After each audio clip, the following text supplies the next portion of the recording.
जय माँ काली मित्रों, आपका मेरे चैनल माँ काली माँ दुर्गा शक्ति संवाद में स्वागत है। मित्रों, अगर आप मेरे चैनल पर नए हैं तो आप मेरे चैनल को सब्सक्राइब कीजिए, लाइक कीजिए, शेयर कीजिए, साथ ही नोटिफिकेशन बेल को भी प्रेस कीजिए जिससे मेरी आने वाली वीडियोस का नोटिफिकेशन आपको तुरंत मिल जाए। मित्रों, आज का जो विषय है वो विषय ये है कि जिन लोगों पर सवारियाँ आती हैं तो कैसे पता करें कि सवारी खुलकर आई है। तो इसके लिए आपको कुछ ऐसी चीज़ें होती हैं जिन पर आपको ध्यान रखना होता है। और ये जो प्रश्न है मेरे से बार बार पूछा गया है, मेरे सब्सक्राइबर्स बार बार ये पूछते हैं कि हम कैसे पता करें कि जो हमारी सवारी है या जो शक्तियाँ हमारे ऊपर आती हैं वो शक्तियाँ खुलकर आती भी हैं या नहीं आती हैं। क्योंकि कुछ व्यक्तियों को तो ज्ञान नहीं होता कि शक्तियाँ क्या होती हैं, किस प्रकार से शरीर में प्रवेश करती हैं या फिर वो कैसे वचन करती हैं। कुछ व्यक्ति ये कहते हैं कि जो हमारी शक्तियाँ वचन करती है, हमें ऐसा प्रतीत होता है कि वो शक्ति नहीं बोल रही, वो तो ऐसा लगता है हम ही बोल रहे हैं क्योंकि हमारी ही आवाज़ होती है, हमारी ही भाषा होती है, तो हमें पता ही नहीं लगता कि वो शक्तियों के वचन हैं या हमारे वचन हैं। साथ ही कुछ लोग ये भी कहते हैं कि जो सवारी आ रही है वो देवता की है या प्रेत की है। देखिए, देवता की सवारी और प्रेत की सवारी में हम आसानी से फ़र्क कर सकते हैं और उसके लिए मैंने एक वीडियो बना रखी है जिसका लिंक मैं आपको डिस्क्रिप्शन बॉक्स में दे दूँगी। साथ ही जो शक्तियाँ आती हैं वो शक्तियाँ एक विशिष्ट व्यक्ति के शरीर में आती हैं, हर किसी के शरीर में शक्तियाँ नहीं आती हैं। लेकिन जिन व्यक्तियों को शक्तियाँ आती हैं, जिनके भी शरीर में शक्तियाँ आती हैं, तो वो जो व्यक्ति होते हैं अगर वो उनका लाभ लेना चाहते हैं, यानी आप चाहते हैं कि शक्ति आपका कल्याण करे, आपके दुख और परेशानियों को दूर करे, तो उसके लिए उनको मनाना पड़ता है। यानी जो चीज़ आपके पास आ गई है आपके शरीर में, तो एक केवल माँ भगवती ने एक बीज आपको भेजा है, एक कहते हैं छोटा सा बीज आपके शरीर में, किरण आपके शरीर में भेज दी है। अब आपका ये कार्य होता है कि जो किरण माँ भगवती की कृपा से आपके शरीर में या आपके इष्ट देव की कृपा से आई है, आप उसको किस प्रकार से एक बड़ा पेड़ बना सकते हैं, तो वो कार्य आपका होता है। लेकिन कुछ व्यक्तियों को इसका भी ज्ञान नहीं होता कि जो अंश हमारे अंदर है हम उसको कैसे बढ़ा सकते हैं, कैसे अपनी ऊर्जा को हम बढ़ा सकते हैं। तो ये भी एक कारण होता है। और जो मुख्य कारण होता है वो ये होता है कि जो शक्ति आ रही है उनको ये नहीं पता चलता कि जो सवारी आती है वो कैसे खुल कर आती है, कि कैसे पहचाने कि जो सवारी हमारे शरीर पर आ रही है वो खुली है या बंद है। देखिए मित्रों, अगर आपके शरीर पर सवारी आती है, पहली बात तो सवारी कई बार आती है, यानी किस समय पर सवारी आती है। पहले तो सवारी जो आती है वो उस समय पर आती है मुख्य रूप से जब आप पूजा करने के लिए बैठते हैं। तो जब आप जैसे जैसे पूजा करते हैं आपके शरीर में जो ऊर्जा है वो ऊपर की तरफ बढ़ने लगती है, और ऊपर की तरफ बढ़ते बढ़ते जब आपका पूजा का जब आप अंतिम चरण में पहुंच जाते हैं पूजा करते हुए, तो उस समय पर आपकी सवारी खुल कर आती है। यानी सवारी जो होती है, जो देवता होता है वो प्रकट होता है, और प्रकट होने के लिए उसके अपने अलग अलग क्रियाकलाप होते हैं। किसी को झूम कर आती है, किसी को उबासियों से आती हैं, किसी को केवल आंखों में पानी आता है, या कोई केवल बैठे बैठे जयकारा भी लगाता है। जिस देवता की सवारी होती है उसके जयकारे होते हैं। तो इस प्रकार से वो सवारी आती है। लेकिन जो सवारी आती है, लेकिन कुछ व्यक्ति ऐसा कहते हैं कि हमें ये नहीं पता लग रहा कि सवारी खुल रही है या नहीं खुल रही है। देखिए मित्रों, अगर आपको जो सवारी आती है, पहली बात, और अगर सवारी आते हुए आप झूमते हैं, यानी आप केवल झूम रहे हैं, तो उस समय पर इसका मतलब है केवल सवारी अभी खेल रही है, सवारी अभी खुली नहीं है, केवल अभी खेल रही है। वो आ रही है लेकिन खुल कर नहीं आ रही है, केवल खेल रही है सवारी। ऐसे लोग बहुत हैं, बहुत से लोग मुझे ये भी क्वेश्चन मेरे से करते हैं कि माँ हमारे ऊपर जो सवारी आती है वो केवल जागरण में ही आती है और कहीं सवारी आती ही नहीं है। तो देखिए, जो सवारी जागरण में आती है, जो जागरण की सवारी होती है वो सवारी खुली हुई सवारी नहीं होती, उसको हम खुली सवारी नहीं कह सकते, क्योंकि वो केवल जागरण में आती है। और जागरण में आने का उसका कारण ये होता है कि जो जागरण में सवारी आ रही है वहाँ जो जागरण होता है वहाँ पर माँ भगवती की ऊर्जा पहले से ही स्थापित होती है। तो जब वो ऊर्जा जो आपके शरीर में है और दूसरी ऊर्जा के संपर्क में आती है तब वो प्रकट होती है। और जब आप जागरण से चल देते हैं घर की तरफ तब आपकी सवारी नहीं आती है। आप घर में दिनचर्या में बिजी रहते हैं तब आपकी सवारी बिल्कुल नहीं आती है।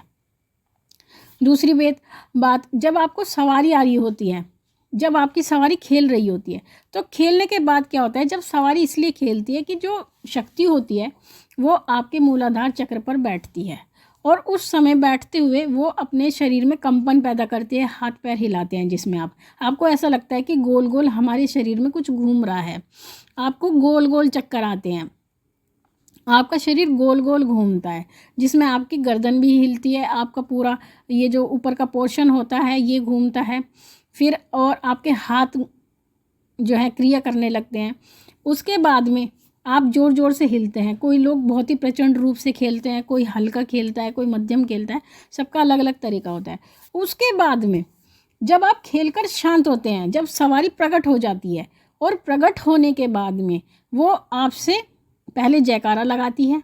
जयकारा लगाने के बाद में जो सामने व्यक्ति होता है फिर उससे वो बात करती है कि हाँ बोलो, अब आपकी क्या परेशानी है, क्या समस्या है। तो उस समय पर जब सवारी वचन करती है तभी कह सकते हैं सवारी खुल कर आई है। अगर सवारी वचन नहीं करती है, केवल खेल कर चली जाती है, तो इसका अर्थ है कि सवारी आपकी बंधी हुई है, सवारी अभी पूर्ण रूप से खुली नहीं है। क्योंकि जब तक सवारी वचन नहीं करेगी, आपसे वार्तालाप नहीं करेगी, तो ये अर्थ है कि आपकी सवारी बंधी हुई है। और एक कारण ये भी होता है, एक बंधन ये होता है, दूसरा बंधन ये होता है कि आपका जो शरीर होता है, जब सवारी आने का समय होता है या सवारी आना चाहती है, उस समय पर आपका जो शरीर होता है वो हल्का फुल्का हिलता है। यानी आप पूजा में बैठते हैं, पूजा करते समय आपका शरीर केवल हल्की फुल्की ही प्रक्रिया करता है, मतलब ऐसा नहीं है कि वो प्रचंडता से हिलता है। तो इसका भी ये अर्थ है कि आपकी सवारी अभी खुलकर नहीं आ रही है, सवारी आपकी अभी बंधी हुई है। और सवारी बंधने का कारण क्या होता है? सवारी बंधने का ये भी कारण होता है कि आपकी जो पूजा है, जो तप है, अभी उस स्तर का नहीं हुआ है जिस स्तर पर आपकी सवारी खुलेगी।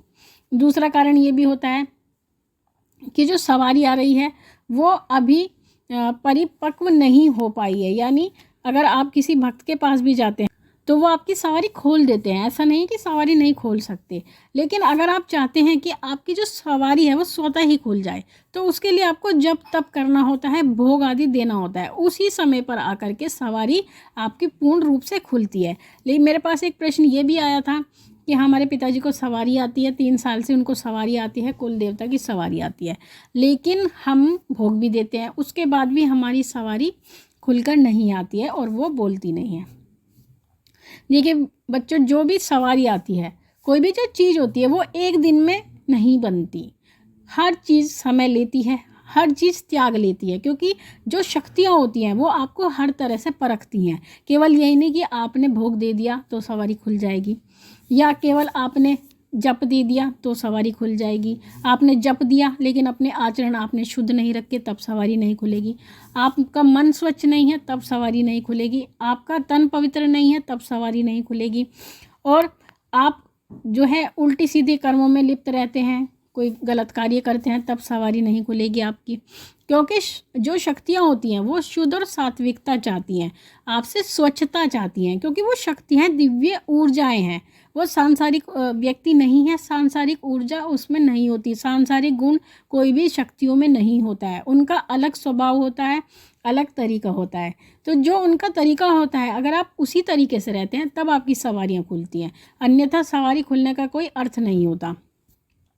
और इसके बाद भी अगर किसी भक्त ने आपकी सवारी खोल दी है, तो खोलने के बाद भी अगर आप अपने जो क्रियाकलाप हैं उनके अनुसार नहीं रखते हैं, तब उसके बाद भी सवारी आपका शरीर छोड़कर चली जाती है।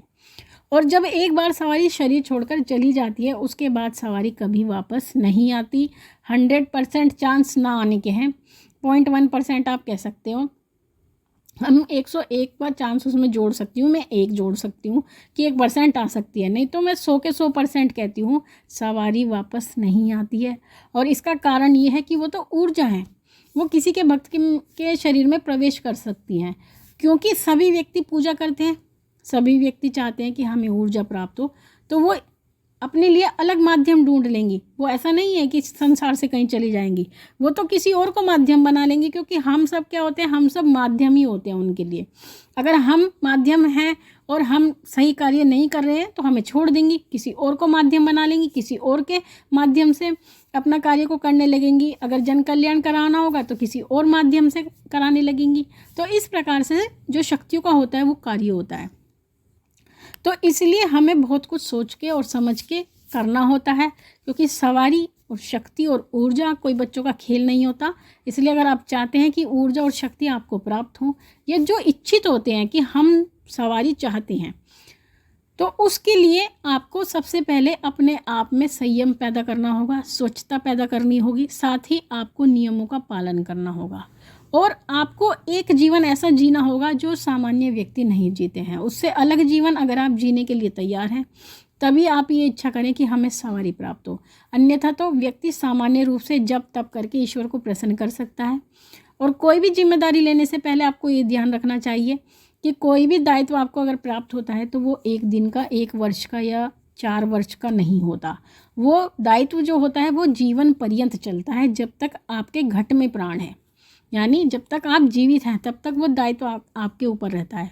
और उसके बाद में वो उस दायित्व को लेने के लिए आपका उत्तराधिकारी होना चाहिए कि मेरे बाद ये व्यक्ति मेरा जो दायित्व है वो पूर्ण करेगा। तो मित्रों, बहुत सारी बातें होती हैं, बहुत सारी चीज़ें होती हैं जिनको सोच समझ कर ही कोई कार्य किया जाता है। तो मित्रों, ये थी छोटी सी जानकारी आप सभी के लिए। माँ भगवती से यही प्रार्थना करती हूँ कि वो आपके भंडारे भरती रहे, आपकी सभी मनोकामनाओं को पूर्ण करती रहे। आपसे फिर मिलूंगी अपनी अगली वीडियो में। तब तक के लिए जय महाकाली, जय महाकाल।